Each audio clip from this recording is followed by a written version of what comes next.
Hi there everyone, welcome back to my channel. Thank you very much for joining me today and welcome to another episode of Should You Pull for Dissidia Final Fantasy Opera Omnia.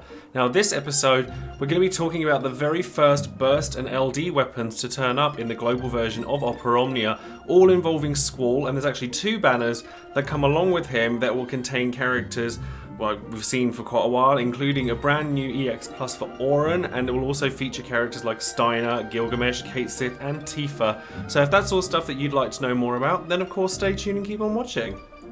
As always guys, don't forget to check out all of the social media links in the description box below, including Twitter, Twitch, Discord and Patreon. If you'd like to know more about my Twitch schedule for this week, feel free to go and check out my video yesterday about all the stuff that's coming out of August, all the stuff that we had from the community stream. I'd like to point out as well that the viewing party that we had yesterday is actually the most popular Twitch stream that I've ever had, so thank you very much for everyone who came along to that. With Patreon, obviously with every video I make, I like to shout out one of my patrons at random so that I can give thanks to each person individually for those who want to support the channel further, and today that person is going to be Cobalt Zork. So thank you very much for your support. As everyone knows, it means absolutely everything to me that you guys would want to continue to support the channel as much as you do.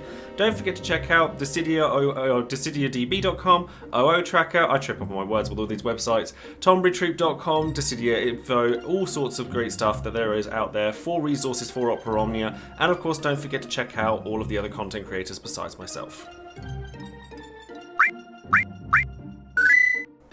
Now today we're going to be going straight into the banners themselves and looking at the characters rather than talking about the event itself first, purely because of time constraints when it comes to making the videos, and yesterday having to do the August everything and streaming and everything like that. I'm actually going to go straight into the banners themselves, but the first thing to look at when it comes to these banners is that there are actually two of them, and luckily we do get a free pull on each of them, so there are two opportunities who, never know, we might end up getting a free LD or a burst on our first try. But one of the banners will contain Squall's EX, which will also have access to Steiner's EX and Oren's EX, as well as the new rework and realization he has for it, and the other one does not feature his EX, but features Kate Sith, Tifa and Gilgamesh as well. So there's two different banners that you can choose from if you are looking to pull for Squall's LD and Burst. Now the first character we're actually going to look at when it comes to the banner itself is going to be Auron, because Auron is the only character out of all these characters outside of Squall that gets anything new. Now Auron gets a rework and he gets a realization for his EX weapon, and Auron was always a very lackluster character. He was always a character that people kind of glossed over because he didn't really do an awful lot. The only thing he really did was inflict a melee resist down with his Purgatory skill, and it didn't really do an awful lot else besides that. His EX was one of the earlier ones. It didn't really perform all that well. Well, I'm happy to say that now he's actually become really quite respectable. His rework actually makes it so he deals a lot more damage with both of his skills. So Banishing Blade gets 5 more uses of it, bringing it up to a total of 9, and it now is a 6-hit Brave HP attack that does 50% splash damage to other targets. So it does a massive amount of damage in general. Sort of like, think similar to how Gilgamesh works or how the samurais work in general, where it's debuff heavy and he's got quite a spammable attack, but it does the splash damage, and with 6 brave hits, 6 brave HP with splash damage is actually pretty respectable, especially considering that he inflicts initial brave down and max brave down on all of those enemies for, you know, it's all offensive debuffs, which is great. And then Purgatory also gets reworked, and it's now you get 7 skill uses out of it, and it's a 4-hit brave AoE, a single target brave attack, then an AoE brave attack, and then an AoE 100% damage AoE HP attack, which is actually very powerful for a straight up skill too. It's quite rare that you see 100% AoE damage on something outside of an EX, or certainly with that many skill uses, so it's really quite good. And then inflicting the melee resist down will actually make quite a big difference to him as well, because it just makes it so that all of his hits are that much stronger. His Bushido buff raises his max brave and attack and gives him access to his brave and HP attack plus that he gets from his EX weapon. His EX weapon, like I said originally, it's a 2-hit brave HP attack with split damage, which, let's face it, is not great. It's nothing brilliant, but it does have delay on it. It also adds, it also puts the melee resist down on it, so you're able to refresh that over the course of time. But as it is, without a realization, it's not the best, let's be honest.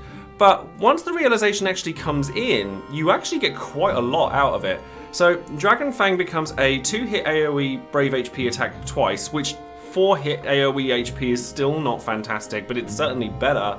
It also gives him an HP attack plus, which is actually a pretty respectable HP plus. It's a 3-hit AoE Brave HP attack, which is great. The single target HP. It has Brave Overflow like most HP pluses do, but it also deals 20% splash damage. So to me, that's actually pretty respectable.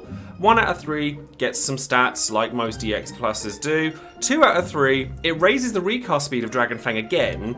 So it goes from slow to being normal, possibly even faster, and he starts with his EX gauge maxed out, so he's going to be able to use his EX significantly more often than he did before, because you're going off of the recast rate, not the initial cast rate that you would have done if it hadn't started maxed out. And then 3 out of 3, it then becomes a 3-hit AoE Brave HP attack delivered twice, which is significantly better. It raises the max overflow limit on the first attack by a lot, and then it also makes it so that the second HP attack does 100% AoE damage, as opposed to little like split damage on each of them, which isn't that great.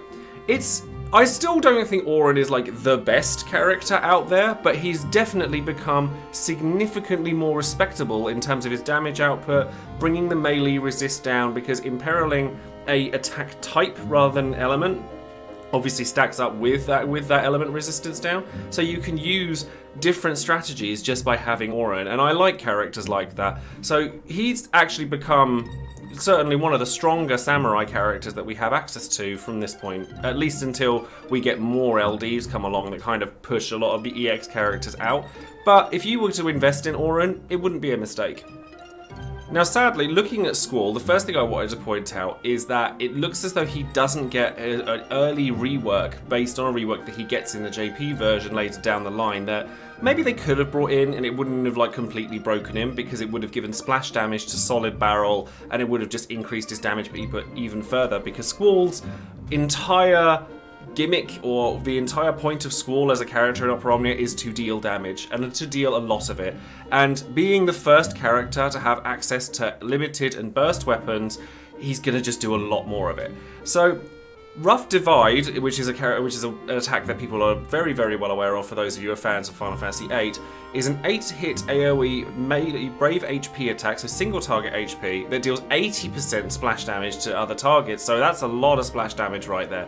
It's hard hitting, it gives him Solitary Lion, which is the buff that he would have gotten from using Solid Barrel, so it makes it so that he can use the plus versions of his normal skills, like as if he didn't have bravery under his initial bravery, because that was a problem he always used to have, that luckily his EX plus rectified when he got his last rework. It also gives him a new framed or special effect called Roaring Hammer, which increases by 1 level each time that you use it. Now, Roaring Hammer increases his attack and his Brave Overflow limit by a percentage based on how many times you've used it. Now, when you max out an LD weapon, you usually get an extra use of it, and obviously with a burst weapon giving you a free use of every skill that you have, you also get a free use of the LD skill as well. So that's partially where the real value in a burst weapon is that extra use of an LD attack, because the LDs tend to put a lot of power into a character just by having them. And then the Roaring Hammer buff also kind of persists even if the buff runs out. So say you use Roaring Hammer, or you use Rough Divide once, get Roaring Hammer 1, which increases his attack by 20% and his Brave Overflow by 10%, then it runs out, because you get a very long period of time of having it, but it might still run out. Even if it runs out, if you use it again, it'll then come back as Roaring Hammer level 2, and similarly level 3 if you use it a 3rd or 4th time. So it doesn't hugely matter if this runs out, but you are going to want to keep this buff up for as long as physically possible. Now, like with EX pluses, LDs give massive effects to your character that aren't necessarily tied to the LD attack itself. So with one ingot, it's still an EX plus sort of mentality. With one LB, because you only actually need power stones for these, you don't need ingots at all, it raises his attack by 20% and increases the damage he deals with Rough Divide. Nothing hugely special. Then 2 out of 3, he also gets another attack buff, and he also gets to double the duration of the Roaring Hammer buff from 8 turns to 16. So, like I said, as much as you don't get very many uses of an LD attack, you do get a lot out of using it. And he also starts with Solitary Lion, which is huge, because the biggest problem with Squall before is the fact that you'd have to use Solid Barrel first before you did anything just to get that Solitary Lion buff up. So the fact that he starts with it is actually really a big deal for him. And then Rough Divide Charge 2, which is what you get from fully maxing out an LD weapon, or this LD weapon, raises his attack by 20% again, gives him additional use of Rough Divide, and it also makes his Brave and HP attack stronger. So his HP attack plus is actually really quite strong by being a 3-hit Brave HP attack with 50% splash damage on it. So if you wanted a character that was really strong for farming, then you might want to actually look into Squall. Then the other thing, the big kahuna that everyone's kind of talking about right now, is the burst weapon. Now, Squall's burst weapon is quite special in the fact that it's the first burst weapon. However, like, at least initially, there are going to be other burst weapons that come out in the future, characters like Noctis, or Lightning, or Cloud, or Firion, that kind of eclipse Squall quite badly. Like, he will fall back to the wayside a little bit in comparison to some other characters, because it's the same thing with all power creep. When it comes to like the first like items and power creep for these types of things, they tend to fall back quite quickly. However, Squall, that doesn't mean to say that Squall is unusable. He is actually still very good, and he does actually, like I said, get a rework later down the line and an LD board, which is similar to, like, if you look at a character board, there are extensions of the 15 CP skill, the 35 CP skill, and the EX skill. A fourth tier that enhances the LD will also get added to that much later, and that actually brings Squall right back to the front of the list again. So it's something that you might want to consider if you're pulling for Squall now and thinking, oh yeah, but he's not going to last very long, because he doesn't, but he's gonna come back again and be like really high up on the lists again where people will want him. But to talk about Blasting Zone itself, so like I said in my last video, I do plan to make a video all about exactly how to use bursts LDs, how to pull for them, etc. But with this one, it's a 15-hit AoE Brave HP attack that triggers after the 6 turns of you using Squall's other skills go off. That is a split HP damage, but it also breaks the damage limit up to 11,998 for the bravery damage, and it also doubles the amount of max HP damage you can deal with just that attack. And then once you've used any burst, you actually get a party-wide effect that will last for a certain number of turns after the burst is ended. Squall's only lasts for 4 turns, and it also doesn't actually do all that much in comparison to a lot of other burst effects that we'll see later down the line. When we get to characters like Noctis and Auron, you'll see what I mean when it comes to that. But it does make it so that HP damage that you deal with AoE or splash damage attacks is increased by 50%, and that extends beyond Squall to your other party members. So characters like Gilgamesh and Steiner that are featured in his banner are going to benefit from Squall's burst. So while Squall is just a damage dealer, and I'll put that in inverted commas, he's just a damage dealer. At this point in time, right now, he will deal the most damage in the game, purely on the back of having access to something that no other character has. But bear in mind that as time progresses, more characters are going to get LD weapons, more characters are going to get burst weapons. Squall isn't going to stay at the top of the game for very long. And this has happened with him quite a few times, where he'll be top dog because he'll be the first person to get something, and then 2 weeks later, someone else has got something better than him. And unfortunately, this is somewhat the case when it comes to the burst weapons, but for those of you that are really big fans of Squall, he's still going to work. Like, people have used him in much later content before he got his rework, and he still functioned well. The fact of the matter is, while I don't recommend going in to pull for his burst specifically because the rates are so low, if you were to get it and you would get it easily, or like if you were really after it because Squall's your favorite character, you can make him last for as long as you need him to. So now we come to the portion of the video that asks the big question: should you pull for Squall's burst and LD or Auron's new rework and realization? Now, I'm quite lucky in the fact that I've actually changed the way that I've formatted my should you pull videos, in that, like, it's supposed to cater to people more like on an individual basis, because there is no black and white answer for this at this point. Because every character has their role and they're very useful in their own way, there are very few, if any, straight up bad characters that within Opera Omnia at this point or within the future. That being said, Squall is going to be a character that a lot of players will consider to be a trap, because he is the first burst, which means that a lot of players are going to be super hyped about it. People are going to go all in on it because it's the first new shiny toy that they want, and people may end up finding that they're disappointed with his performance over the course of time in comparison to other characters that have a burst. So this is probably quite surprising to a lot of players, but I would suggest maybe not going all in on this banner, or definitely not to go all in on this banner. And if you wanted to use tickets on it and try your luck, then all power to you. But the characters that are featured on both of these banners they're okay. Like, Auron is the best of the bunch. Like, he's definitely useful, but he's not anything spectacular. He's a melee damage dealer, which is a very common sort of damage dealing category, and while I think that his damage output is very strong, and I think that the debuffs that he provides are quite unique, or at least the combination of debuffs he provides, so initial bravery down, max bravery down, and then obviously the melee resist down, they are quite unique to him. If you're a fan of Oren, obviously you're going to want to pull for him, and you're going to want to pull on that banner. If you're looking to finish the chaos challenges and you want to hit the ground running and maybe don't have the characters to go in with that, then you might want to consider the banner that has Kate Sith on it if you don't already have Kate Sith, because Kate Sith is the only support character listed on these two banners, and if you're going to go through a chaos challenge, then you're going to need at least one support character, and unfortunately in this particular case, Kate Sith is your only real choice. Squall's Burst, I've seen clears of the chaos challenge with Squall's Burst and not Kate Sith, but then having a burst, a chaos level difficulty mission will help you quite a lot. Squall himself, I think that people who really love Squall aren't going to listen to anybody else, and they're going to go all in on him, and that's okay. I think that people who love him will be pleased with what he does, at least for a while, and then they'll have something to look forward to in the fact that he does get a rework. He does get this LD board that really significantly improves his performance, because he actually just performs Rough Divide after literally everything he does, so it ends up a much, much bigger damage scale.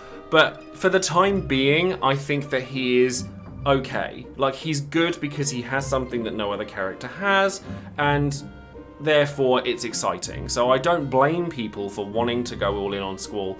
However, I would try to suggest maybe holding back. And one of the things that I'm going to talk about in the next video that I make is the strategy when it comes to pulling for any bursts that you want.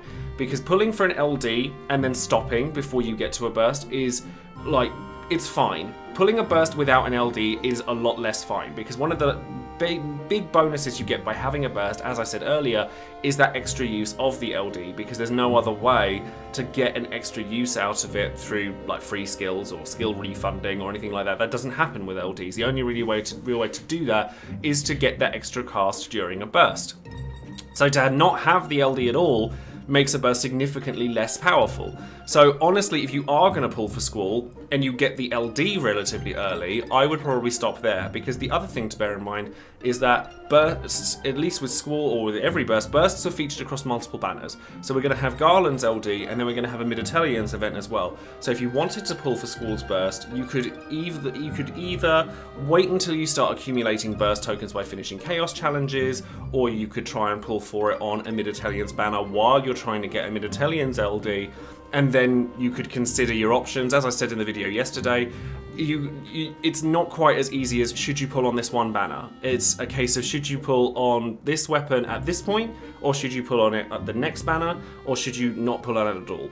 So I think that Squall is a very interesting, well, I say he's interesting, he's actually quite dull, because all he really does is damage, but he does a lot of it. So he's certainly not a bad character to go for. And then in terms of choosing which of the two banners is better for you, obviously if you're wanting Oren, then you're going to want to pull on the banner that has Oren on it. If you're not really that fussed about Oren, then my suggestion would be to try and go for the banner that has Kate Sith on it, so that you can have a higher chance of being able to clear the Chaos Challenge without having to pull the burst or to really, really struggle with finishing it at all. But at the end of the day, everyone's going to enjoy these burst weapons their own way, and I very much encourage them to do so. I probably won't pull for Squall all that hard. Like, I'll throw a few tickets at it.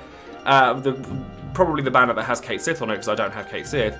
Try and get Squall's LD, or if I get Squall's LD, then I'll be really happy about it. Obviously, if I get his burst, I'll be really happy about it because of how rare they are, and that might encourage me to then continue pulling to get the LD. But it's a lot of resources to try and cut down into a small segment of should you pull. Basically, it's not as easy a question as it used to be anymore. So that's going to be all from me. Let me know in the comments below if you plan to pull on Squall, whether you're just going for his LD, whether you're going for his entire kit, whether you're trying to pull for his burst later during one of the other banners that is featured on, whether you're after Auron, whether you're trying to go for one of the characters that maybe you missed. A lot of people really like Tifa and don't necessarily have her. A lot of people actually quite like Steiner and they don't have him either. So let me know in the comments below how you plan to pull for this banner and any other banners that are coming up in the future when it comes to bursts, or perhaps you're saving up for somebody like Noctis or Arden. Like I said, let me know. Anyways, like I said, that's going to be it from me. Thank you very much for watching. Don't forget to like the video, subscribe to the channel, share the video out to anyone who plays Opera Omnia that perhaps don't know about the videos at all. And of course, don't forget to click that bell and for notifications on any other videos that I might be making. And I will see you on my next video, or possibly on my stream on Thursday, where we'll be looking at the actual release of this event. Anyways, that's going to be it from me. Take care, everybody. Bye-bye.